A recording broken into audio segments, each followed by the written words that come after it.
Roosters versus Rabbitohs, or Rabbitohs versus Roosters. Roosters get the job done. Roosters defeat the Rabbitohs 26-12. Look, to be honest, I tipped the Roosters. I thought it would play out exactly the way it did. You know, Rabbitohs hung in there in the first half. Then maybe for 10 or so minutes of the second half, they had a lot of the ball, but then they just faded away towards the end. If you didn't need more evidence, clearly the environment there is just nowhere near where it needs to be. And I don't mean that their players are off each other, because I don't think that's the case at all. But I do think the environment that's been created above them is not anywhere near as good as it should be. I cannot believe we're at finals week 1 and the Roosters are in finals and the Rabbitohs aren't. I know. It's you consider insane. how this season went, and even in this game, like the Roosters were without JWH, Manu, and Toops as well.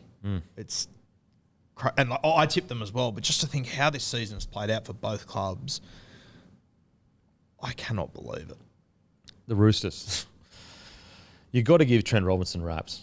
You know, there was halfway through the season, I'm like, he just needs a full reset. I think that it's just not working. They don't seem to be reacting to Robbo, the way that we know they can. And somehow, some way, he just pulls the boys together to just fight tooth and nail to get into the 8. It is astounding. And it's a reminder that although they're nowhere near where we expect them to be, and look, they could still win a comp from here, but let's just assume we're just taking it off face value of where their season has ended. They're nowhere near where they should be, and I'm sure Robbo's the first person to say there's areas they can improve, but you have to give credit where credit is due. There are not many coaches in the competition that could have somehow, some way made the 8. After round 22, they were sitting in 14th place. That's wild. 4 or 5 weeks later, they're in the 8 playing finals footy. Jesus. And probably the team you want to avoid. Yeah, because you just don't know. Like, do they get better next week and then the better the next week after? And then by the time they hit the grand final, are they the team that we thought they were going to be in round 1? You don't know.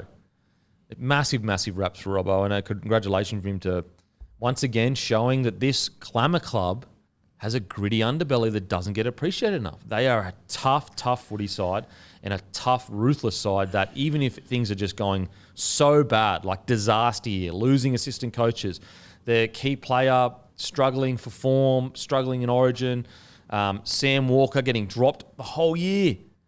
I mean, talk about a juggling act by Robbo. He makes the call to drop Walker earlier in the year. Walker goes back to reserve grade, injures himself. That is good coaching to bring him back in and have Walker firing and confident. How often would you see a young 7 come back in and not be confident, not be firing?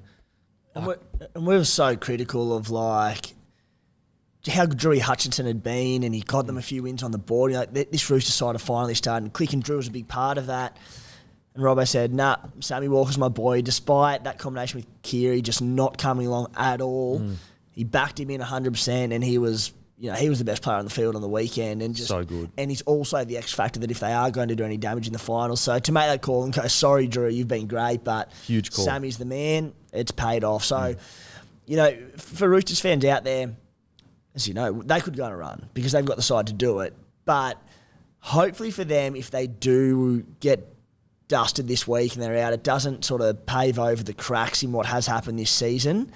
Because a win in week 1, a loss in week 1 of the finals, but they've made it. Maybe it does.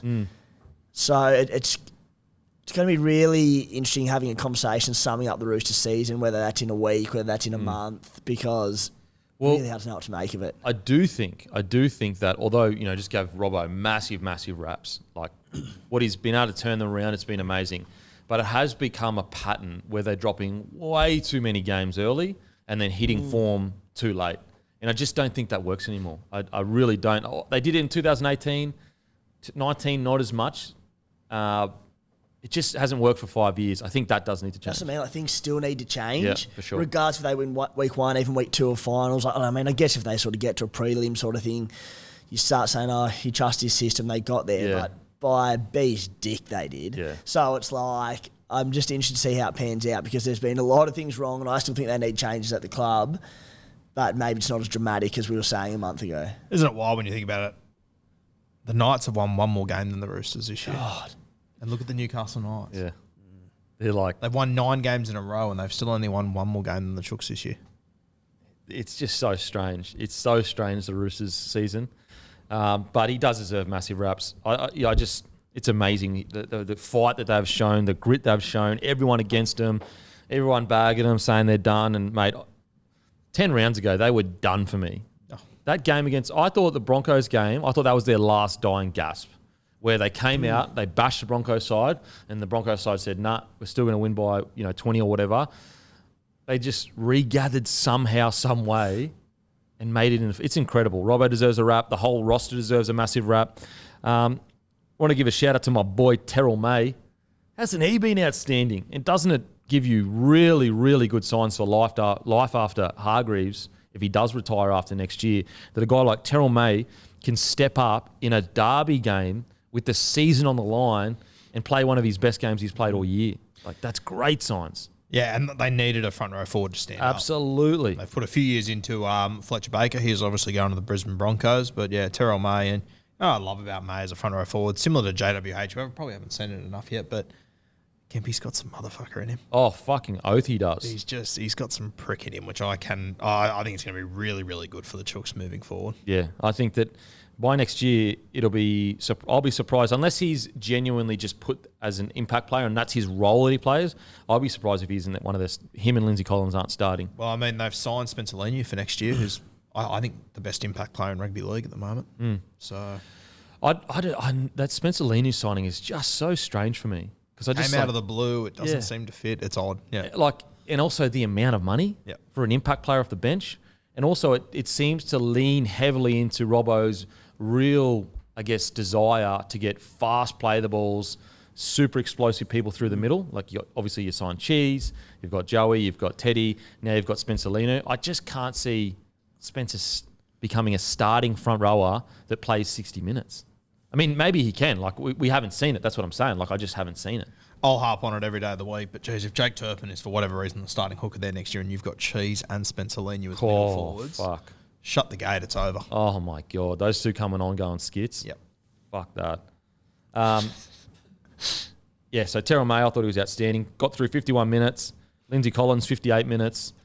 That's a bloody good knock from both the big fellas. Another shout I want to give, Victor Radley. Like, I know he's not playing like the best Victor Radley that we've seen, but I've been really impressed by just how he's carried himself. You know, there was a few times where scuffles could have happened and he could have lost his mind.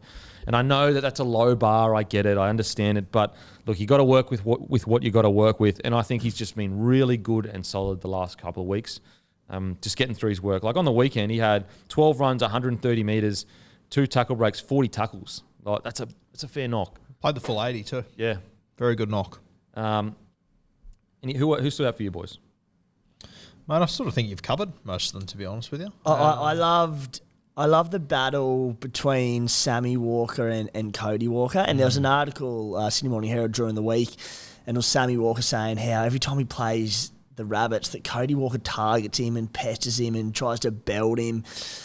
And it was a real, it just had a bit of a sense of ushering in of the new era of these flashy 5'8" in the competition at these rival clubs. And just a bit of a changing of the guard for me. And this isn't to say Cody Walker's by any means done, and this isn't to say that Sammy Walker's a long way from being the complete picture as a 5'8", but Sammy scored that try late off a kick deflection, and at the end of it, he gave Cody a bit of a nudge and was sort of into him a bit. I'm just going, like, I love that from little Sammy Walker, who's doesn't seem to have a lot of, fire and anger in him, and that's fine. He doesn't have to, but there was a little bit of something personal there going, mate, I've got you in this one. There was a lot of Alfie in that. Yeah. Sort of shit that Lange used to do. Because it wasn't even Cody that did anything. It was Cam that came over and tackled him. And Cam didn't even do anything either. He just tackled him. And Crichton burred up a little bit. Yeah. I thought one matchup that I enjoyed, Billy Smith going head-to-head with Campbell Graham. Oh, it broke my heart. It made me happy, but also broke my heart. Yeah, because I love Campbell. I love Campbell Graham, but geez, the drop off towards the back end of the season. Well, his sternum's fucked. Yeah, well, it has to be something. So, but I've heard people say that at some points he can barely breathe. That makes sense. Yeah. Jesus Christ. He's been getting needled for. Matty, you'd know about this too, don't you? For how long now? Since Origin? Since the start of Origin. And coincidentally, that's when South started to drop off. Yeah. And he was the best. He could have been in the top 5 players in the comp before round 11. Yeah. And I'm pretty sure, again, not facts, but like he gets needled before the game and at halftime as well.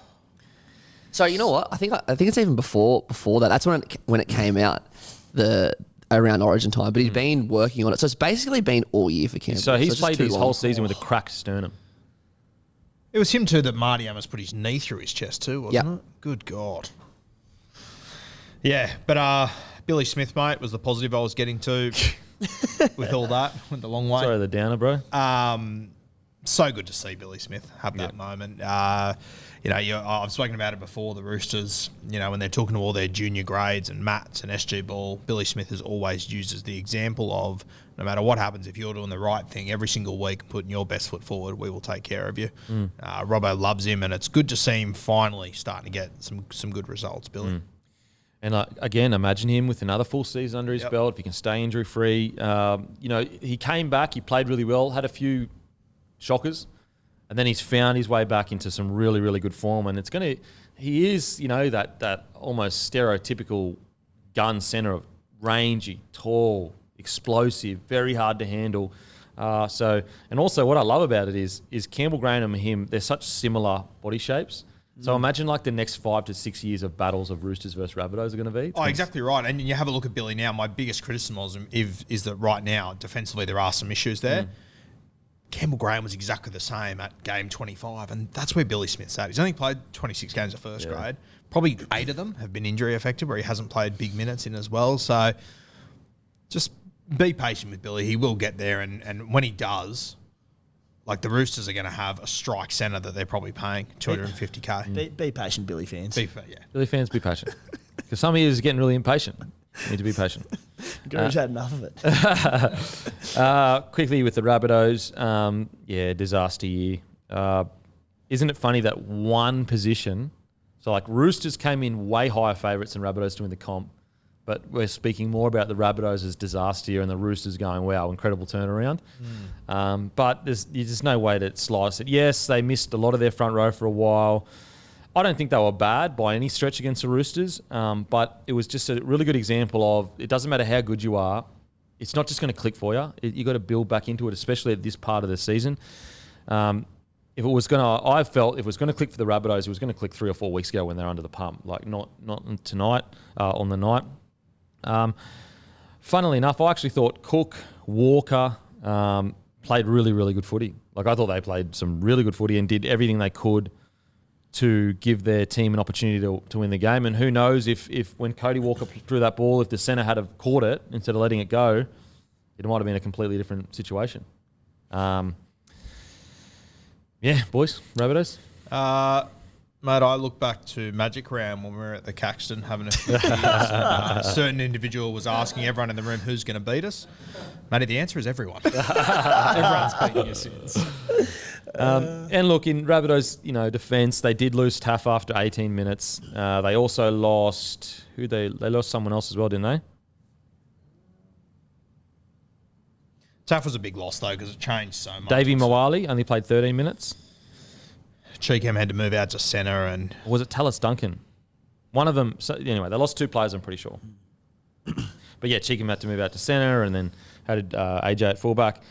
Like, the worrying thing about the Rabbitohs compared to, say, the Roosters is we were looking at the Roosters going, just the style of play isn't working, but it doesn't sound like there's massive dramas going on behind the scenes, whereas the problem with the Rabbitohs is that the worry is heading into next year that issues may, rear their ugly heads again.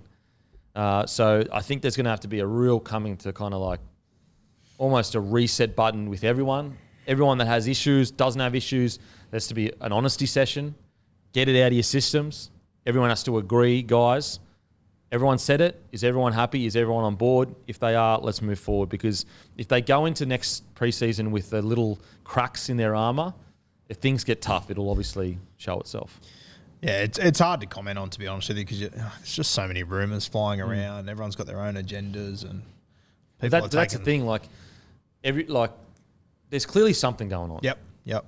So everyone, it doesn't. I'm not saying that like Cam Murray needs to go to Latrell Mitchell and say, because I don't think the players have an issue, but the senior playing group needs to be honest with the coaching staff, and the coaching staff and the admin need to be honest with the coaching staff and the playing group. Everyone needs to be on board coming into next year. They can't afford to head into 2024 with little cracks. I've learnt so much, Kempy, the last 18 months about football and the impact of the off-field on the on-field. And probably as I'm learning so much about the game every single week. We do this podcast and everything I listen to and read and hear from the experts. And I just cannot believe how much a bit of disharmony off the field can unseat a team on field. I think probably 2 years ago I'd been sitting there going, all right, even if you're a bit of a basket case off the field, they're all professionals. They get out there on game day, they'll get a job done. They all want to win a comp. It couldn't be any further from it. And we now have countless examples of it across the last 2 seasons. Manly with Jersey Gate, Dragons with Barbecue Gate, the Bunnies this season with Broncos 3 years ago. Broncos last year. Broncos last year went from top 4 to out of the top 8. The Bunnies are now the pin-up example of that. As you said, there might not be anything dramatic going on internally, but there's disharmony there somewhere. There's leaks getting out. There's player blow-ups. There's all sorts of things. Like I said, it might not be anything major, but it's enough to take the Bunnies from first after round 11 to outside the top 8 going forward in the future. Anytime we're doing our predictions and looking at clubs and you're doing your tips and all these sorts of things, the second this bit of disharmony and the headlines start coming out, I'm just going to go, all right.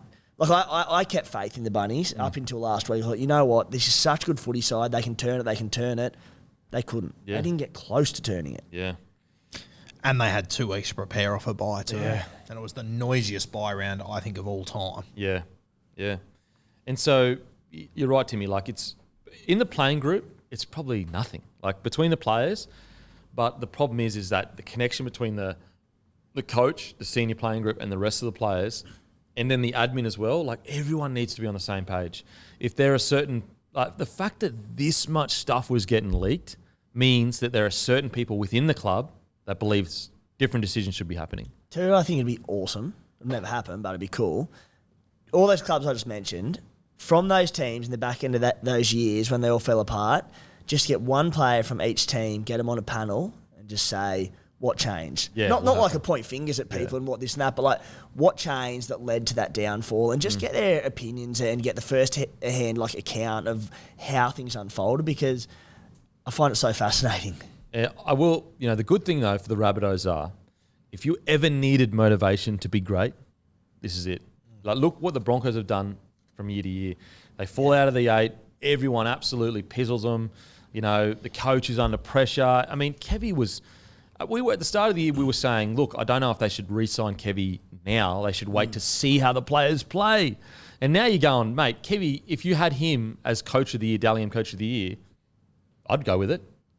Now, I think Andrew Webster should just pip him, but he's been one of the best coaches of the year.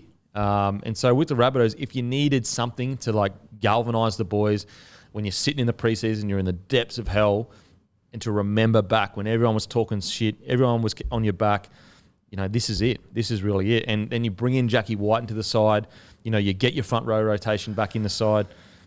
That's a scary Rabbitohs side with a point to prove. Lockie Ilias, coming back even more hungry to be better than he was this year. So, a motivated Latrell Mitchell is a scary lot, probably the most scary player in the competition. So let's hope that they do have, a really honest moment with each other, because they have the squad. And that's the thing that I find so disappointing, and I'm interested to hear Matty's take on it. Like, I was looking at the Rabbitohs 10 weeks ago going, geez, they've got Walker, they've got Cook, the 2 older guys. They've got Latrell, the superstar. But then they've also got guys like Colin Muntungi, Campbell Graham, who are stars, but you're not paying them superstar wages just yet. They were in a real sweet spot with Jack Whiten arriving, who they probably didn't need Jack Whiten. I don't think I look at their squad and go, geez, they're short a really good 5'8" or a centre. It was just cream on top. And for me, when Jack Whiten signed, I went, okay, I love this. South Sydney are going all in on this 2-year window to finish the careers of Cody Walker and Damien Cook and trying to bring home a premiership. The timing of all this disharmony is just awful, because I thought they were tapering perfectly, South Sydney. Well, honestly, at that point in the season, I'm sitting there going, when they did sign, they were going so well. I'm going, they're almost not guaranteed a premiership, but guaranteed a grand final with the squad that they have for 2024. I'd say who they're really going to miss next year is Harms LA. Oh, massive. That's going to leave a massive hole for South Sydney, a bigger hole than I ever anticipated. Yeah. Have they signed any middles next year? Nah, the only signing so far is Jackie Whiten. Yeah, well. Hey, Matty, Sorry, what I was going to say was you expect like Miley, like Talis Duncan will get more minutes. Like you'd expect those guys to step up. Yeah. was Havili available on the weekend? Or was he injured? I don't know. He's one that I was surprised wasn't in this side for the back end of the season. But I mean, yeah, they lose Harm Sally, but they've got Duncan, Selle, Havili, all these guys that are ready to step up. But I think we're going to realise how good Selle was when we see Rabbitohs without him again. For sure. I mean, great signing for the Dragons. Huge signing. Like, so important for them.